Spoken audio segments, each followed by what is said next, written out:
दोस्तों कैसे हैं आप लोग। स्वागत है आज के इस नए वीडियो में। आज के वीडियो में हम लोग बात करने वाले हैं उपराष्ट्रपति के बारे में। ठीक है, पॉलिटी का टॉपिक रहेगा और आज का हमारा टॉपिक है उपराष्ट्रपति।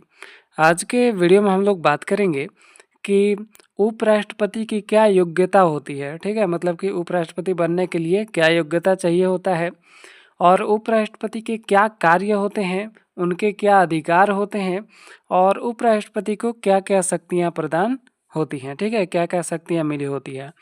तो ये सभी चीज़ों के बारे में हम लोग आज के वीडियो में चर्चा करने वाले हैं। ये वीडियो कंपटीशन एग्ज़ाम के लिए बहुत ही ज़्यादा महत्वपूर्ण है। अगर आप किसी क्लास का भी तैयारी कर रहे हैं तब भी आप इसका जो है इस वीडियो को देख सकते हैं, बहुत ही हेल्पफुल होगा। ठीक है, चलिए हम लोग आज का वीडियो शुरू करते हैं। देखिए, संविधान के अनुच्छेद 63 में, ठीक है, राष्ट्रपति के बारे में उपराष्ट्रपति के बारे में संविधान के आर्टिकल 63 में वर्णन किया गया है। ठीक है, उपराष्ट्रपति का प्रावधान है, मतलब उपराष्ट्रपति के बारे में आर्टिकल 63 में जो है लिखा गया है। ठीक है, दरअसल उपराष्ट्रपति का पद राष्ट्रपति के अनुपस्थिति से प्रभावी होता है। ठीक है, यहाँ पर प्रभावी हो जाएगा, प्रभावी होता है। ठीक है, प्रभावित नहीं होगा, प्रभावी हो जाएगा। ठीक है, प्रभावी होता है, लेकिन वो राज्यसभा का पदेन सभापति होता है। देखिए, एकदम एक लाइन में समझिए कि उपराष्ट्रपति का कोई भी ऐसे कार्य नहीं रहता है। ठीक है, बस उनका एक ही काम होता है कि राज्यसभा में सभापति के रूप में वो कार्य करते हैं। ठीक है, बस एक ही कार्य होता है, बाकी और कोई भी काम नहीं रहता है। हाँ, काम कब पड़ता है तो जब राष्ट्रपति जो है बीमार हों या राष्ट्रपति जब अनुपस्थित हों। ठीक है, राष्ट्रपति मान लीजिए कि रिजाइन दे दिए, ठीक है, इस्तीफा दे दिए, तो उस समय उपराष्ट्रपति राष्ट्रपति का कार्य करते हैं। ठीक है, लेकिन एक ही कंडीशन है, राष्ट्रपति कब प्रभावी होंगे, उपराष्ट्रपति का मतलब कार्य कब प्रभावी होगा, तो जब वो राष्ट्रपति की अनुपस्थिति में राष्ट्रपति के पद पर कार्य करेंगे। ठीक है, अब देखिए आगे मैं आपको और अच्छे से समझाऊंगा। अभी योग्यता देखिए, उपराष्ट्रपति बनने के लिए क्या योग्यता चाहिए होता है। देखिए, पहली योग्यता तो यही है कि वो भारत का नागरिक होना चाहिए। ठीक है, और न्यूनतम 35 वर्ष का उम्र होना चाहिए। ठीक है, कम से कम 35 वर्ष होना चाहिए और राज्यसभा का सदस्य बनने की योग्यता उसमें होनी चाहिए, तब वो उपराष्ट्रपति उसको बनाया जा सकता है। ठीक है, उपराष्ट्रपति का निर्वाचन या चुनाव कैसे होता है। देखिए, संसद के दोनों सदनों यानी कि राज्यसभा और लोकसभा, ठीक है, के सभी सदस्यों द्वारा उपराष्ट्रपति का चुनाव होता है। मतलब समझिए, राज्यसभा के सभी सदस्य और लोकसभा के सभी सदस्य कहने का मतलब कि जो सदस्य होते हैं, बहुत सारे सदस्य जो होते हैं वो इलेक्टेड होते हैं, मतलब कि निर्वाचित होते हैं, वो चुनाव लड़ करके आते हैं। और कुछ सदस्य ऐसे होते हैं राज्यसभा और लोकसभा में जो कि राष्ट्रपति के द्वारा मनोनीत किए जाते हैं। ठीक है, मतलब कि वो डायरेक्ट नियुक्त किए जाते हैं बिना चुनाव के। ठीक है, तो वो सब आ जाएंगे, चुनाव से जो आए हैं वो भी और बिना चुनाव के आए हैं वो भी। ठीक है, लेकिन राष्ट्रपति में ऐसा नहीं होता है।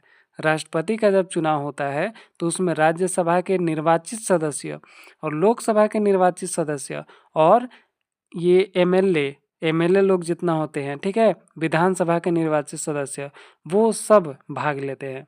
लेकिन उपराष्ट्रपति में केवल राज्यसभा और लोकसभा के सभी सदस्य भाग लेते हैं। ठीक है, इसमें एमएलए वगैरह नहीं आते हैं, मतलब कि राज्य विधानसभा का जो है उपराष्ट्रपति के चुनाव में कोई भी काम नहीं है। ठीक है, चलिए, लोकसभा और राज्यसभा के सभी सदस्य मिल करके उपराष्ट्रपति का चुनाव करते हैं। ठीक है, चलिए आगे बढ़ते हैं हम लोग। इस चुनाव में राज्य विधानसभा के सदस्य भाग नहीं लेते, ये बात तो मैंने आपको बता दिया है। देखिए, अब उपराष्ट्रपति के अधिकार और शक्तियाँ क्या क्या होती हैं। देखिए, उपराष्ट्रपति की भूमिका दोहरी है। क्या है तो दोहरी भूमिका होती है। कैसे, पहली भूमिका तो यह होती है कि राष्ट्रपति की अनुपस्थिति में वो कार्य करते हैं और दूसरी बात कि राज्यसभा के सभापति के रूप में वो कार्य करते हैं। ठीक है, एक एक बात को हम लोग अब समझेंगे, ध्यान से देखिएगा। पहला कंडीशन तो यही था कि राष्ट्रपति की अनुपस्थिति में, मतलब जब राष्ट्रपति अब्सेंट हों तो जो है उपराष्ट्रपति राष्ट्रपति के पद पर कार्य करेंगे। ठीक है, देखिए उपराष्ट्रपति का पद राष्ट्रपति के अनुपस्थिति में प्रभावी होता है। राष्ट्रपति अगर त्याग पत्र दे दे या मृत्यु हो जाए उनकी, ठीक है, या अन्य कारणों से पद खाली रहे, ठीक है, किसका, राष्ट्रपति का, तो उपराष्ट्रपति कार्यवाहक राष्ट्रपति के रूप में कार्य करता है, लेकिन वो अधिकतम 6 माह तक ही यह कार्य कर सकते हैं। ठीक है, इसके अलावा यदि वर्तमान राष्ट्रपति बीमार हों, अनुपस्थित हों, तो उपराष्ट्रपति राष्ट्रपति के रूप में कार्य करते हैं। ठीक है, जिस वक्त उपराष्ट्रपति राष्ट्रपति का कार्य करते हैं उस वक्त राज्यसभा के सभापति के रूप में वो कार्य नहीं करते हैं। ठीक है, मतलब समझिए, जब उपराष्ट्रपति जब है राष्ट्रपति का काम करने लगेंगे तो वो सभापति का काम छोड़ देते हैं। ठीक है, और जब तक वो उपराष्ट्रपति हैं तब तक उनका तो एक ही काम रहता है, वही राज्यसभा के सभापति के रूप में। ठीक है, तो जब वो राष्ट्रपति के कार्यभार को संभालेंगे उपराष्ट्रपति, ठीक है, तो वो यानी कि उपराष्ट्रपति, मतलब उपराष्ट्रपति तो अब राष्ट्रपति बन जाएंगे। ठीक है, तो अब वो राज्यसभा के सभापति के रूप में कार्य नहीं करेंगे। ठीक है, चलिए अब देखिए, जब उपराष्ट्रपति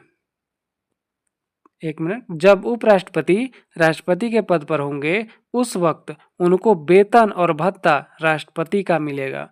मतलब एक सवाल ये आता है कि जब उपराष्ट्रपति राष्ट्रपति का कार्यभार संभालते हैं तो उनको वेतन और भत्ता किसका मिलता है, सभापति का या फिर राष्ट्रपति का? तो सही जवाब हो जाएगा राष्ट्रपति का। ठीक है, क्योंकि वो राष्ट्रपति का काम कर रहे हैं। ठीक है, अब देखिए, पहला कंडीशन तो यही था कि राष्ट्रपति की अनुपस्थिति में उनका काम होगा।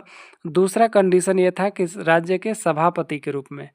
ठीक है, सभापति के रूप में। तो दूसरा कंडीशन क्या है, देखिए, उपराष्ट्रपति राज्यसभा के पदेन सभापति होते हैं। ठीक है, इसके अंतर्गत वो राज्यसभा के कार्यवाही संचालित करते हैं। ठीक है, और सदस्यों के व्यवहार देखते हैं और विभिन्न रिपोर्टों को राज्यसभा में प्रस्तुत करते हैं। ठीक है, ये उनका काम होता है। उपराष्ट्रपति को इसी भूमिका के लिए उन्हें 4 लाख रुपया पर माह, ठीक है, भत्ता मिलता है राज्यसभा के सभापति के लिए।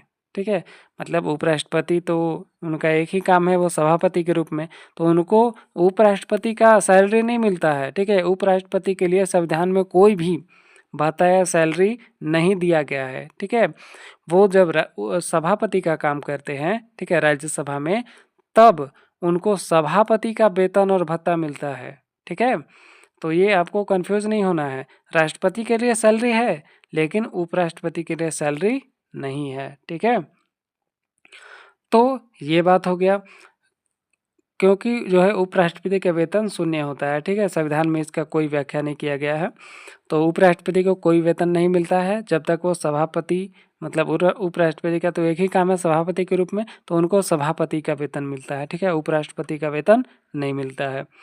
अब देखिए, निष्कर्ष एक हो जाएगा कि उपरोक्त वर्णन से स्पष्ट है कि भारतीय संविधान में उपराष्ट्रपति को कोई महत्वपूर्ण कार्य नहीं दिया गया है। ठीक है, हालांकि राज्यसभा के सभापति के रूप में उनकी भूमिका निरंतर रहती है। बस यही है कहानी पूरी उपराष्ट्रपति का। तो आई होप आपको यहाँ तक सब कुछ अच्छे से समझ में आया होगा। कोई सवाल होगा, कोई कन्फ्यूजन होगा दिमाग में, तो कमेंट करके ज़रूर बताइएगा। ठीक है, और उम्मीद है आपको समझ में आया होगा कि उपराष्ट्रपति के क्या कार्य होते हैं, उनकी क्या भूमिका होती है। ठीक है, और राष्ट्रपति की क्या शक्तियाँ होती हैं। तो आई होप आपको सब कुछ समझ में आया होगा। मिलेंगे नेक्स्ट वीडियो में। वीडियो कैसा लगा कमेंट करके ज़रूर बताइएगा। धन्यवाद।